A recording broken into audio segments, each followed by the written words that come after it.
Hello everyone, my name is Maella, and today I'm going to be giving you guys the chapter 12 summary. So the chapter 12 chapter was named Personality Change in Extreme Situations. So a brief main cap of everything that I'm going to be going through more thoroughly throughout this presentation is it talks about concentration camps.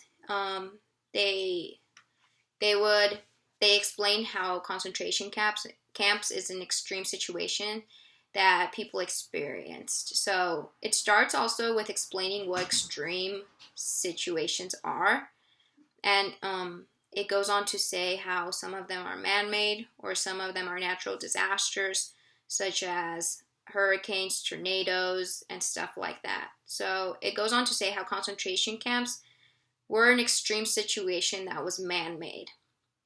So it starts the chapter by going into Bettelheim, and Bettelheim was a survivor of concentration camps. So he goes a little bit into his personal experience with concentration camps and how he used that experience to write his articles. So the chapter starts with stating Bettelheim's kind of experience and things that he wrote based on his experience.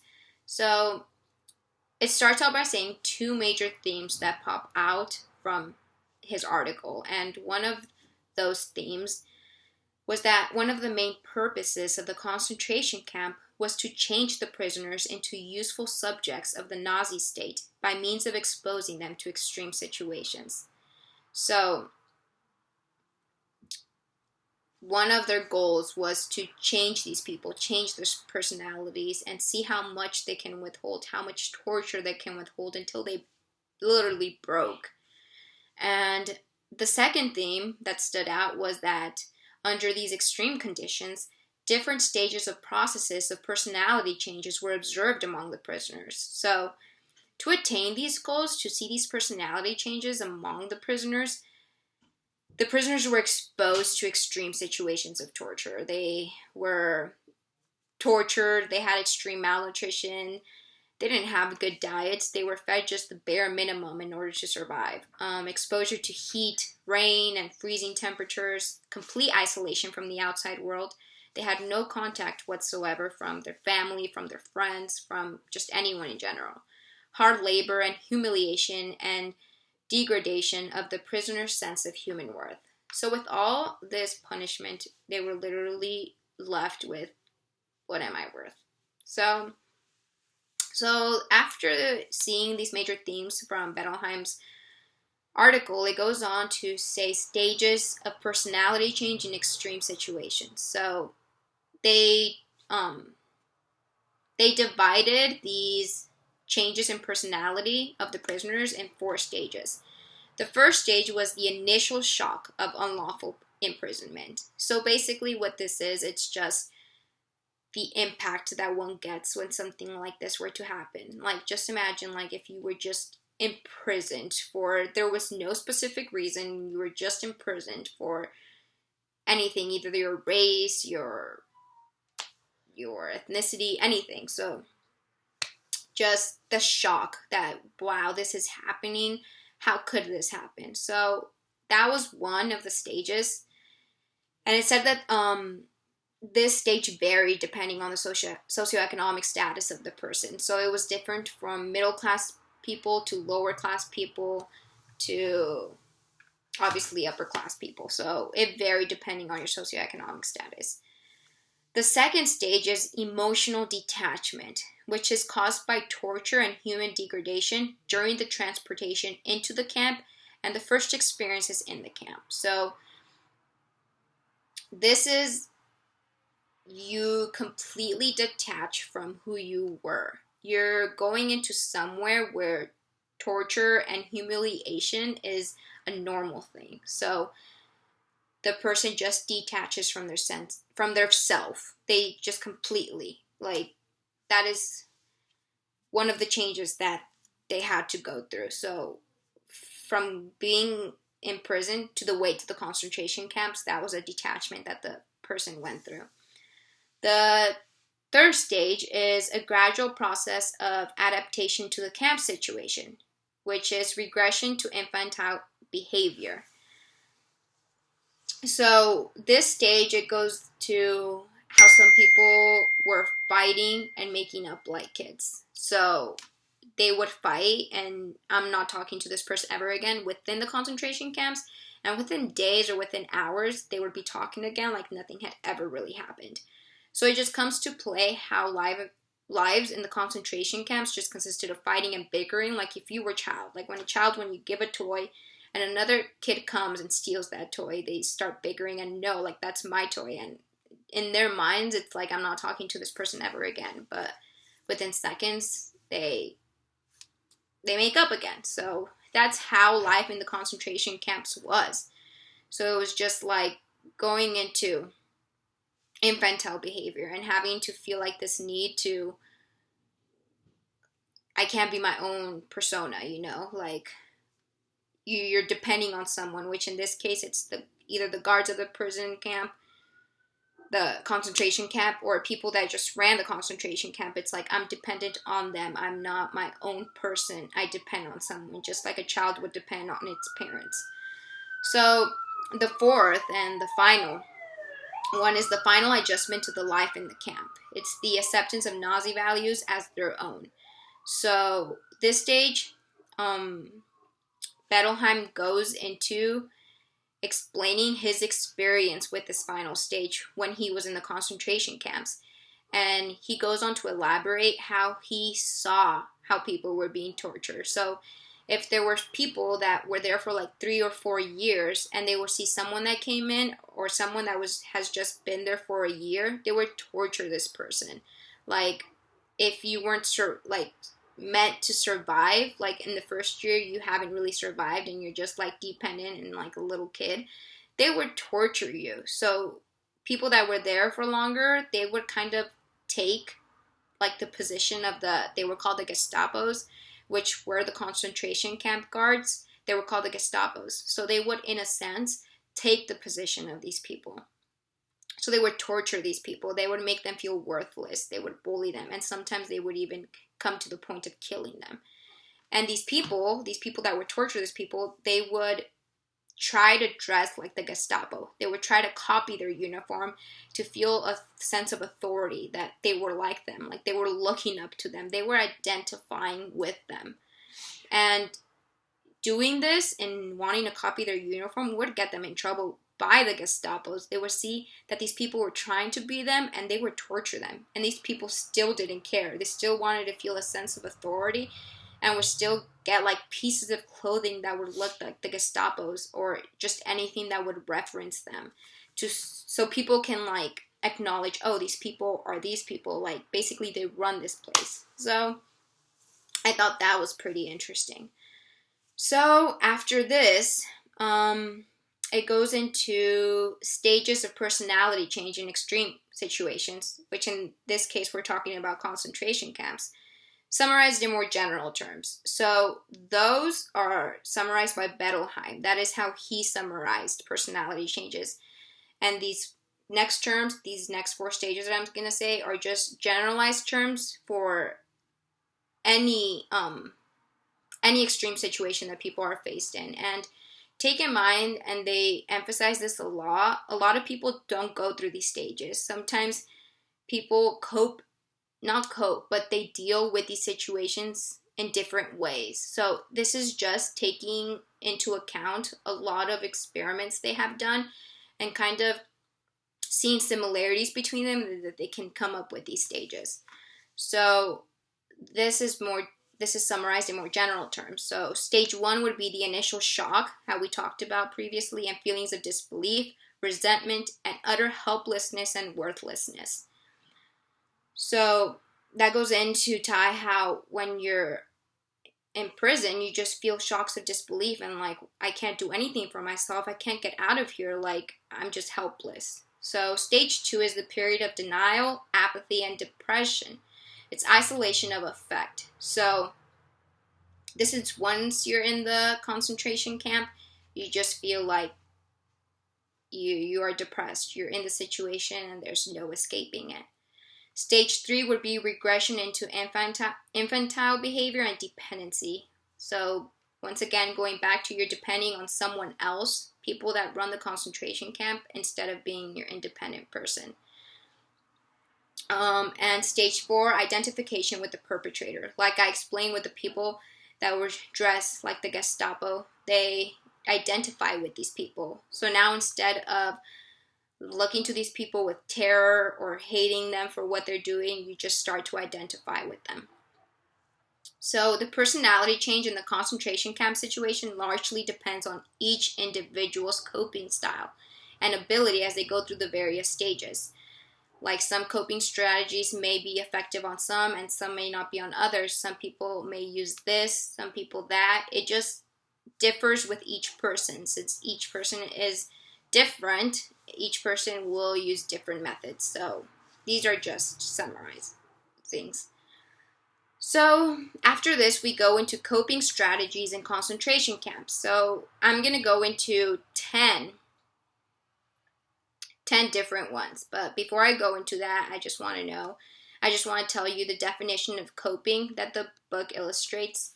It says coping represents the attempt to manage stress either by resolving the disturbed person-environment relationship directly or by diminishing the emotional distress resulting from it. So that's the definition that the book gives us about coping. And it tells us that coping has multidimensional functions. Number 1, to lessen immediate impact of stress. Number 2, to shape the ongoing stress experience. And number 3, to chart the future events and actions. So you want to use coping for these different things. You don't want to have like high levels of stress. You want to shape the stress that you're currently going through, and you want to take in mind the future events that are happening to diminish your stress. So there's 10 categories of various coping strategies used by concentration camp survivors. Number 1, different focus on the good. This is an attempt to find a good or positive aspect of things in the immediate surroundings. So instead of focusing on the bad things that are happening in the concentration camp, like you just witnessed someone dying, you try to focus on the good, like, oh, I found a potato today. Like, I can eat something good instead of this other food that we usually get. So it sounds pretty like, wow, really, you could do that? But that is one of the coping strategies that they would use in concentration camps. Something just like that could change your mentality. Number 2 is survival for some purpose. This is one has a special purpose, a strong reason, or a deep meaning for survival in order to help relatives, tell the world what is happening in the camp, or to seek revenge. So this survival is just thinking, I have a purpose for going through this. It's either to tell my story, to help others that went through the same thing, or in other cases, some people wanted revenge once they were out of there. So it was just different purposes for different people, but thinking about this purpose is what helped them cope with what they were going through. So another one, number 3, the third category is psychological removal. And this is an attempt to withdraw or insulate oneself from the immediate impact of stress by using strategies of intellectualization, belief in immortality, time distortion, a sense of humor, and profound apathy, which is a Muscle Man. So if you guys read chapter 12, you guys would know about Muscle Man, but if you don't, Muscle Man was basically a coping strategy, and it was something of total dysfunctional. Like, it would ultimately lead to fatality. So it was something that you just give up on yourself. You basically just give up on yourself. So that's what psychological removal was. Number 4 is mastery, which is also termed environmental and attitudinal. So this one is an effort to manipulate or resist the stress system by engaging in physical and mental activities. So if you didn't have the space to do physical activities, this coping strategy says that people would just do mental exercises. Like, in their mind, they're thinking about the physical exercises that they're doing, but they're doing everything mentally. Or just thinking about a math problem in their head, like this would help them cope. Just thinking on anything that would work their brain except what they were actually going through. So just keeping your mind busy probably was a sense of coping. And the fifth one is group affiliation. So this has a positive function for mitigating the impact of stress and enhancing the chance of survival. It provides information, advice, and protection. For the previous steps that we saw, which was mastery,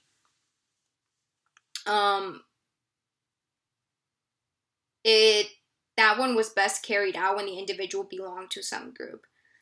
So the size of the group really didn't matter here. It could be just literally a 2-person group. But they said that people that engaged in a certain group had a better chance of survival. So just having someone that you can talk to, someone that you can relate with, or just having someone that you know you can count on, helped people survive. It helped people just feel like you can depend on someone, like you have someone you can count on. And that had a better chance of survival. So number 6 is the will to live. This is the most basic driving force for all survival strategies. For some, this almost protoplasmic unthinking, reaching out for life was the only coping, mediating between the individual and surrender to stress. So this will to live, the definition is basically on the title, a will to live. So not giving up on yourself, just having a will to live, having the will to survive another day, having a will of coping with all of this, and not just giving up on yourself or the situation, but thinking, no, I have to do this, having a will. Number 7 was the mobilization of hope. There were 2 forms of hope among the survivors. One was an active hope, a belief that the camps were aberrant and would not last, a conviction that this cannot go on forever. And the second hope was more passive, conveying the attitude where there is life, there is hope. So you can see the different kinds of hope there was, but overall having a type of hope helped people cope with the situation that they were in. So number 8 is regressive behavior. This regression into childlike behavior and dependency in an effort to receive help from other inmates or from camp guards. So like I said, going into this regressive-like behavior, going back into acting like a kid where you depend on someone, this ultimately led people to cope with what they were going through. So if you had a friend and knowing that you can depend on them, that really helped you. Or like I said, looking at the guards like kind of, I want to be like them, helped you survive as well, and not looking at them like as bad people. Number 9 is anti-coping, surrender to stress. The person completely surrenders to the stress and acknowledges that it is right and the self is wrong. So when one is troubled by, oh my goodness, this is so wrong. How could they be doing this? This is just not right. You start filling up your mind with all of these thoughts that you can't cope. You're just like, no, but this and this and this and this. You're just troubling your mind with more and more and more and overthinking that it doesn't let you cope with the situation that you're going through. So this anti-coping is just like that. So you just give up to the stress. And you know this is right. Like, I'm wrong. Like, this is right. And it just helps you cope with it. And number 10 and the last one is no coping. In other words, it's fatalism. The person does nothing internally or externally to mediate stress, but instead relies on fate or others. Although such behavior may not lessen the impact of stress, it does alter the perception of it. So basically just giving up, like, this is it for me. I can't do anything to save me. This is my fate. Like, if I die here, I die here. Like, let it be what it is. So those are all different kinds of coping gone into, each one is defined. So after these were all outlined, they then went into 5 major ideal types on the general level. So instead of seeking every single, some of these small ones would fall under these 5 major ones. So these 5 major ones were mastery, denial, psychological removal, regression, and dependency/identification. So for example, on the first one, which is mastery, the will to live, mobilization of hope, struggle for meaning, purpose of survival, and other ones fall under that. So that is like the main one. So instead of highlighting every single small one, they put like an umbrella. So this is the major one and these are the smaller ones. So it goes into mastery, like I explained already. The mastery is just an effort to manipulate or resist the stress system by engaging in physical and mental activity. So whatever you think, whatever the hope is, whatever you stand for, a religious affiliation, all this goes into mastery. And then denial is just, I'm not going through this. The third, psychological removal. 4, regression. And 5, dependency identification. So even though the muscle man, like how I mentioned before, in the chapter, they highlight a lot on the muscle man. So the muscle man falls under the third ideal type, was a psychological removal. But for this on table, I believe it was table 12.1, which is the only table that chapter 12 contains. It goes more into the separate categories that these have and like the ranges and everything. If you can take a look on that, it is a really good one. So it talks about the muscle man, which is a coping strategy, and which is the exact opposite of mastery. So you have mastery, which is the good type of coping, and then you have muscle man on the other extreme, which is the worst kind of coping, which is this equals fatality, and this is like hope, like believing in something, like this is for a reason, or finding a religious affiliation, which is like God put me through this, or there has to be a purpose for this, or we will come out of this, like someone will save me. So all the positive aspects of coping are on this end, while all the negative ones are over here where the muscle man stands.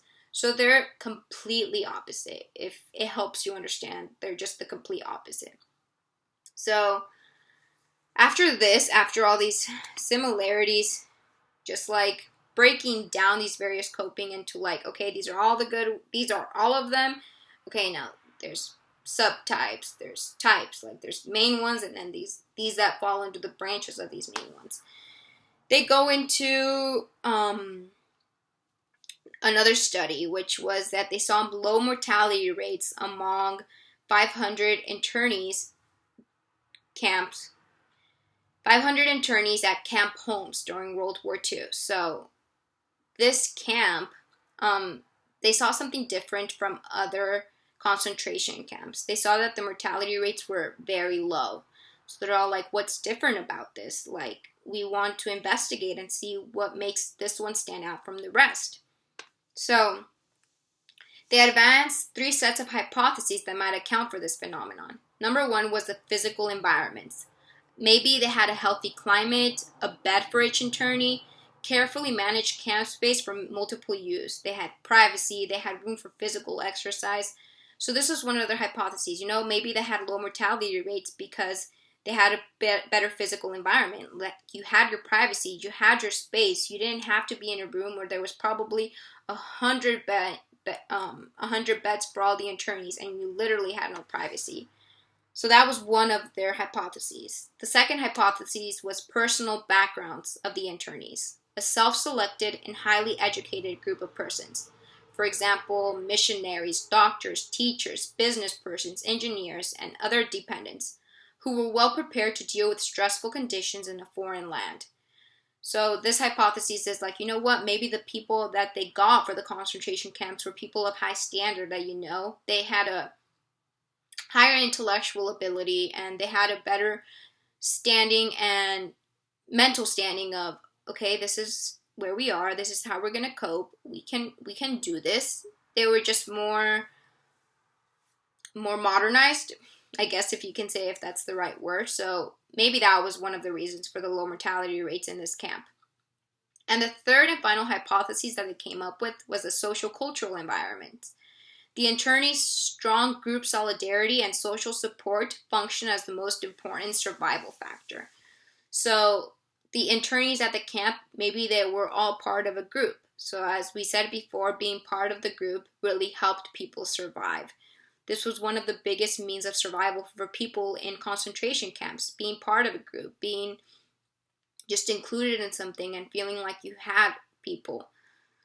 So that was one of their hypotheses. So after this, we kind of leave, not completely live, but we go into a different topic, which is post-traumatic stress disorder, which back then was called concentration camp syndrome. So PTSD came to be known mostly from the stress that people were experiencing after the concentration camps. So this is where the term PTSD came from, which is post-traumatic stress disorder. So there are 3 kinds of experiences that may damage the character of concentration camp survivors, according to Frankl, which is one of the person that had excerpts in chapter 12. And they're moral deformity, bitterness, and disillusionment. So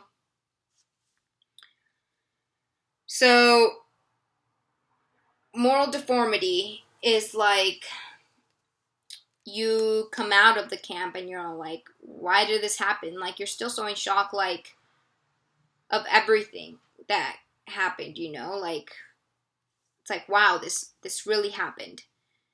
Bitterness is maybe you come out and people don't greet you the way you expected to be greeted. Like, they just spoke to you like, oh, that's what you went through? Like, okay. Like, I've been suffering too. But their suffering does not equivalent to what the person in the concentration camp was going through.